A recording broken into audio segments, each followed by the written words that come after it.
কথা শুনো, ঠিক আছে জনগণের কথা শুনো, নাইলে কি পরিণত হবে তুমি তাও বলো।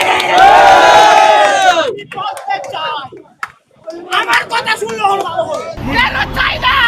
নিশ্চয়ই এরকম কারণ আছে। জনতা যাকে চাইবে সেই আসবে, এটাই নির্ধারিত। চাষ জনগণ যে ভালোবেসে তাকে চাই, এটাই মানতে হবে।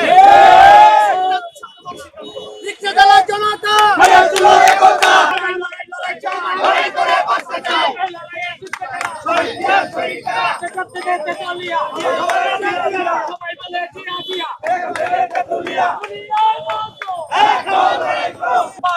মাটি